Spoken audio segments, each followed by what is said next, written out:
नमस्ते विद्यार्थियों, मैं B R. Singotia, assistant professor of economics, government college Sausar, district Chhindwara. मेरे पिछले लेक्चर वीडियो में आपने काल श्रेणी के बारे में अध्ययन किया था। आज के लेक्चर वीडियो में हम अध्ययन करेंगे काल श्रेणी को मापने की विधियों के बारे में, मेथड्स ऑफ एस्टिमेटिंग ट्रेंड्स। काल श्रेणी के अंतर्गत ट्रेंड को मापने की मुख्यतः 4 विधियां हैं। Number 1 free hold curve method, number 2 semi average method, number 3 moving average method and number 4 method of least square. ये 4 विधियां हैं। इन 4 विधियों से हम ट्रेंड को ज्ञात कर सकते हैं। आज के लेक्चर वीडियो में मैं आपको नंबर 1 वाली जो मेथड है फ्री होल्ड कर्व मेथड, इसके बारे में बताऊंगा। विद्यार्थियों, सबसे पहले हम फ्री होल्ड कर्व मेथड को जान लेते हैं कि ये मेथड क्या होती है, इसमें हम किस तरह से ट्रेंड को मेज़र करते हैं।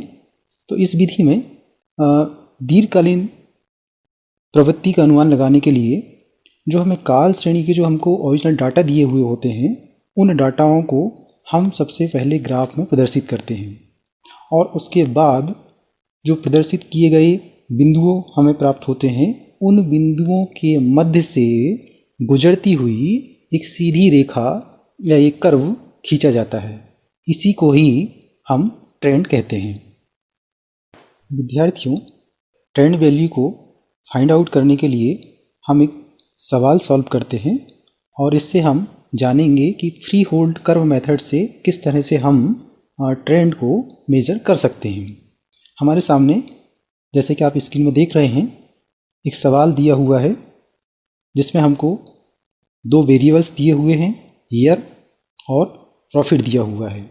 ईयर हमको 1993 से 200 तक दिया हुआ है, यानी 8 वर्ष दिए हुए हैं और उन 8 वर्षों के हमको प्रॉफिट दिए हुए हैं रुपए में।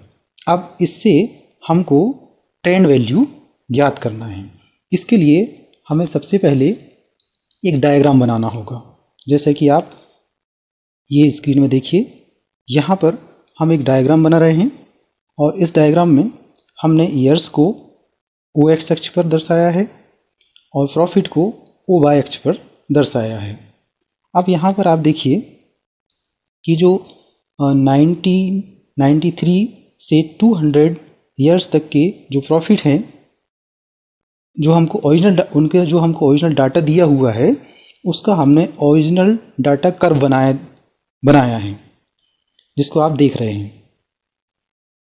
और उनको बनाने के बाद हमने क्या किया है, ट्रेंड वैल्यू निकालने के लिए जो हमने बिंदु प्रदर्शित किया है, उन बिंदुओं के बीच से गुजरती हुई एक ट्रेंड लाइन, जो कि डॉट डॉट डॉट डॉट आपको दिख रही है, ये ट्रेंड लाइन खींचा है। यही ट्रेंड वैल्यू को बतलाती है। इस तरह से हम फ्री होल्ड कर्व मेथड से ट्रेंड को मेजर कर सकते हैं। अब हम फ्री होल्ड कर्व मेथड की गुणों के बारे में बात करते हैं कि इसमें कौन कौन से गुण हैं। तो सबसे पहला गुण तो इसमें ये है कि ये विधि जो है एकदम सिंपल विधि है। इससे हम बिना कोई कैलकुलेशन किए हुए, बिना ज़्यादा समय वेस्ट किए हुए बड़े आसानी से ट्रेंड को मेज़र कर सकते हैं। ये इसका गुण है, लेकिन इसके कुछ दोष भी हैं।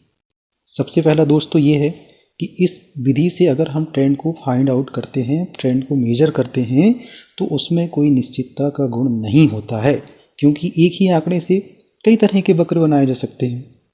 इसलिए इसमें शुद्धता भी कम होती है। नेक्स्ट दोष इस विधि का ये है कि यदि इस विधि को जो व्यक्ति यूज़ कर रहा है वह पक्षपातपूर्ण रवैया रखता है, तो वह वक्र खींचते समय अपना पक्षपातपूर्ण रवैया का प्रभाव उस पर पड़ सकता है, उस कर्व पर पड़ सकता है। इसलिए इस विधि को ज़्यादा उपयोग में नहीं लाया जाता है।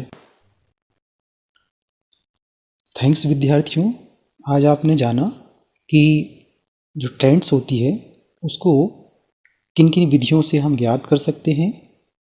आपने जाना कि हम ट्रेंड को 4 विधियों से ज्ञात कर सकते हैं, जिसमें आज के लेक्चर वीडियो में आपने थ्री होल्ड कर्व मेथड के बारे में जाना। साथ ही मैं यह आशा करता हूँ कि यह वीडियो आपको अपना अध्ययन करने के लिए काफ़ी सहायक सिद्ध होगा।